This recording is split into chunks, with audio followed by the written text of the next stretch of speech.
चुनाव आयोग पर राहुल गांधी के लगाए गए आरोपों को बीजेपी ने जिस दिल्ली चुनाव से जोड़ा है, सियासी घमासान वहां भी मचा हुआ है। महाराष्ट्र में अब राहुल गांधी ने आरोप लगाया था तो इधर केजरीवाल ने बीजेपी पर विधायकों को ऑफर देने का आरोप लगाया है। अब इसकी जांच के लिए एक टीम केजरीवाल के घर पहुंची तो दावा किया जा रहा है कि केजरीवाल इस जांच से भाग रहे थे। पूरी खबर इस रिपोर्ट में देखिए। भारतीय जनता पार्टी जो तोड़ तोड़ के विधायकों को, सरकारों को गिराती है। आप नंबर दीजिए, कौन कौन लोगों ने, किस व्यक्ति ने संपर्क किया। ये भाजपा की हार की बौखलाहट दिख रही है आपको। आज आरोप हमारे पर लगाए हैं, कल ईवीएम पर लगाएंगे, उसके बाद चुनाव आयोग पर लगाएंगे। क्या वाकई में आम आदमी पार्टी के विधायकों को बीजेपी में जाने के लिए फोन किया गया?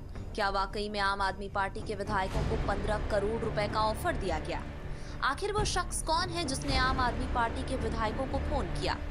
ये वो सवाल जिनको लेकर दिल्ली में शुक्रवार को खूब सियासी पखेड़ा हुआ, हाई वोल्टेज ड्रामा हुआ और इन सबके सेंटर में एक बार खड़ी है आम आदमी पार्टी और बीजेपी। दिल्ली चुनाव के मतगणना शुरू होने में 12 घंटे से भी कम का वक्त रह गया है, लेकिन नतीजों से पहले ही अपने विधायकों को दूसरे दलों से सेफ रखने की जंग छिड़ गई है, जिसका आगाज केजरीवाल ने गुरुवार को रात एक ट्वीट करके किया। स्क्रीन पर दिख रहा ये वो ट्वीट है जहां से इस पूरी सियासत की शुरुआत हुई और कई सवाल खड़े हुए। केजरीवाल ने बीजेपी पर आरोप लगाते हुए दावा किया कि उनके 16 उम्मीदवारों के पास ऐसे फोन आए हैं जिसमें उनकी पार्टी छोड़ के बीजेपी में जाने के लिए कहा गया और इसके बदले में मंत्री बनाने और 15-15 करोड़ रुपए देने का ऑफर दिया गया। केजरीवाल के इस आरोप ने दिल्ली की सियासत भड़का दी। बीजेपी ने केजरीवाल के आरोप पर एलजी वीके सक्सेना को पत्र लिख दिया और एलजी ने आम आदमी पार्टी के विधायकों को रिश्वत का ऑफर देने के आरोपों के जांच के आदेश दे दिए। एलजी के आदेश के बाद एसीबी यानी भ्रष्टाचार निरोधक ब्यूरो शुक्रवार को केजरीवाल के घर जांच करने पहुंच गया। ये दोनों तस्वीरें केजरीवाल के घर के बाहर की है। एसीबी की टीम केजरीवाल के घर करीब 1.5 घंटे तक रही, लेकिन दावा है कि केजरीवाल ने अपना बयान एसीबी की टीम को दर्ज नहीं कराया, क्योंकि आम आदमी पार्टी की लीगल टीम का कहना था कि प्रोसेस ही फॉलो नहीं किया गया। ना कोई स्टैम्प थी, ना कोई पेपर था, ना कोई नोटिस था और ना उनके पास कोई इंस्ट्रक्शंस थी।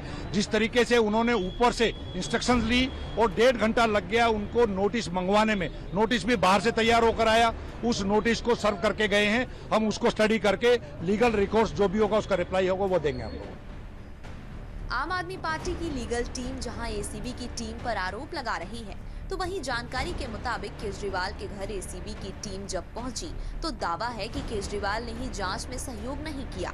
अब इसको लेकर दिल्ली में सियासी हलचल बढ़ गई, क्योंकि केजरीवाल ने सीधे आरोप बीजेपी पर लगाया था। तो बीजेपी अब जब केजरीवाल ने ही जांच में सहयोग नहीं किया तो बीजेपी हमलावर हो गई है। उनको अपने आरोपों को सब्सटैंशिएट करना चाहिए और अगर उसको सब्सटैंशिएट करने के लिए अगर एजेंसी के लोग गए हैं तो अरविंद केजरीवाल को एजेंसी के साथ कोऑपरेट करना चाहिए और बताना चाहिए कि कहां से फोन आए थे और उसकी सत्यता क्या है।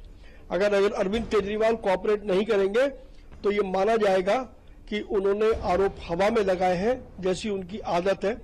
10 साल में अरविंद केजरीवाल और आम आदमी पार्टी झूठ, इनोवेटिव झूठ डेवलप करने की मशीन बन गई है और ये भी आरोप उससे अधिक कुछ नहीं है। ये कॉल दे रही थी तो ये बताएं किसने कांटेक्ट किया इनसे, किस नंबर पे किया इनसे। तो 15 करोड़ रुपए और अभी रिजल्ट आया नहीं है तो इन्होंने हार स्वीकार कर ली है कि अब ये बाद में कहेंगे कि ईवीएम खराब हो गई थी। तो इसलिए इसकी जांच होनी चाहिए। देश में ऐसा कब तक चलेगा जी? इसकी जांच होनी चाहिए और ऐसे लोगों के खिलाफ कार्रवाई होनी चाहिए कि जो झूठ बोलते हैं, जैसे हरियाणा से जहर आ रहा है पानी में मिलाकर। दूसरी तरफ आम आदमी पार्टी के सांसद संजय उल्टा बीजेपी को ही कटघरे में खड़े कर रहे हैं। संजय सिंह का कहना है कि वो खुद जांच की मांग कर रहे हैं। वहीं बीजेपी का कहना है कि ये केवल मीडिया में छाए रहने का तरीका बताते हुए कह रही है कि जब जांच हो रही है तो आम आदमी पार्टी जांच का सामना क्यों नहीं कर रही। पार्टी है इस देश में भारतीय जनता पार्टी जो तोड़ तोड़ के विधायकों को, सरकारों को गिराती है। हमने उस पूरे मामले की शिकायत खुद से दी है और जांच की मांग की है। वीरेंद्र सचदेवा कल हमारे आरोपों के बाद घबरा के नौटंकी करने पहुंच गए वहां एलजी के पास। खेल जी चिट्ठी लिख रहे हैं एसीबी को, एसीबी पहुंच रही है, यहाँ जा रही है, वहाँ जा रही है। अरे क्यों? मैं खुद आ गया शिकायत करने। जांच कराइए इस पूरे मामले की। केवल मीडिया में छाने के लिए, बीजेपी पर आरोप लगाने के लिए आप जैसा मर्जी झूठा मूठा जो मर्जी ठोक देंगे बीजेपी के खिलाफ कि बीजेपी खरीद फरोख्त कर रही है। आपका ये भी बयान उसी प्रकार का है जिस प्रकार का केजरीवाल साहब ने कहा था कि यमुना के अंदर पानी में जहर मिला दिया गया। बीजेपी ने, प्रदेश अध्यक्ष वीरेंद्र सचदेवा जी ने एसीपी को पत्र लिखा, एलजी साहब ने उसकी जांच के आदेश दिए। अब जांच में सामना करते हुए उनकी हवा निकल रही है। आप एसीपी दफ्तर अब नहीं जाएंगे, एसीबी आपके पास जाएगी और पूछेगी आपको किसने कहा, आप नंबर दीजिए, कौन कौन लोगों ने, किस व्यक्ति ने संपर्क किया। इस आरोप प्रत्यारोप की सियासत में सही कौन है ये तो नहीं पता, लेकिन नतीजों से ठीक एक दिन पहले खड़े हुए इस सियासी बखेड़े ने कई सवाल भी अपने साथ खड़े कर दिए हैं। केजरीवाल ने जब आरोप लगाया तो उनके विधायकों को फोन करने वाले शख्स का नाम क्यों नहीं बता रहे? जब एसीबी की टीम केजरीवाल के घर जांच करने गई तो केजरीवाल ने अपना बयान क्यों नहीं दर्ज कराया? अगर आम आदमी पार्टी को कॉल करने वाला शख्स का नाम पता है तो उसका नाम जांच एजेंसी को क्यों नहीं दे रही? अगर संजय सिंह ने खुद शिकायत दर्ज कराई है तो एसीबी के जांच पर ही आम आदमी पार्टी सवाल क्यों उठा रही है?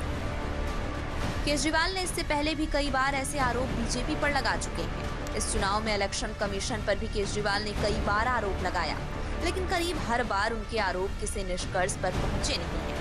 अब इस बार के आरोप में कितना दम है ये तो वक्त ही बताएगा। अगली खबर भी सियासत से है।